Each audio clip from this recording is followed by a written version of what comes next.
Hi everyone and welcome back to another video. So if Siri isn't responding, voice commands don't work, or you have never fully set it up, don't worry. In this iPhone settings 2026, Siri can be customized for voice activation, button access, language responses, and app control, making it faster and more accurate. Okay, so in this guide I will show you step by step how to set up Siri on your iPhone in 2026 like a pro.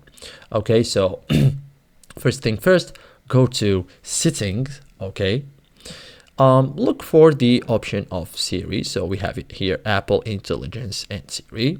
This is the main control panel for everything related to Siri. Okay, so now enable the following switches. So listen for Hey Siri.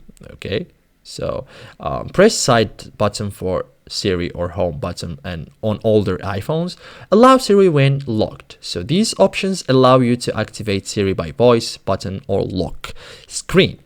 Okay, so set up Hey Siri voice recognition. So when prompted, tap set up Hey Siri. So we can find it here. So we have these options.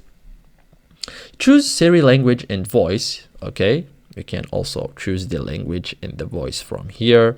Okay, adjust Siri responses. So tap Siri responses and choose how Siri replies. Okay, always on, automatic, prefer silent responses. You can also enable show Siri captions, show speeches, transcriptions. Okay, so this is it guys for today's video. Thank you for watching and see you in the next tutorial.